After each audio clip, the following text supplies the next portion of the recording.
New Mexico Real Estate Basics, page 73. Title: Your addendums must be in writing. Waivers, objections, and resolutions.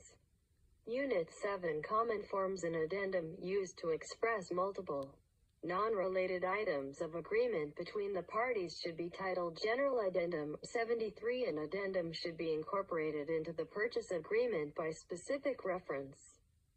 Amendment. An amendment is a document containing contractual material which has been agreed upon after the creation, acceptance, acknowledgement, and deliverance of the original agreement between the parties. An amendment should always be used when events subsequent to the original agreement alter that agreement.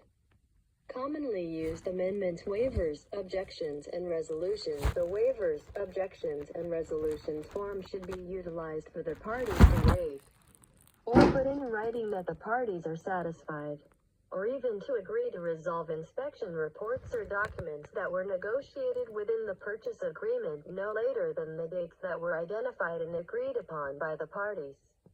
In writing. Extension agreements. Some circumstances might require the extension of specific dates called for in an executory purchase agreement, such as the following. Closing date. When it becomes apparent that a transaction will not close on the closing date specified in the contract and the parties are in agreement to extend. Proration date. If the closing date is extended, normally the proration date will also require extension, or if the parties agree to a proration date other than the specified closing date. Possession date. If the closing date is extended, normally the possession date will also require extension, or if the parties decide on earlier carryover occupancy after the purchase agreement has been fully signed.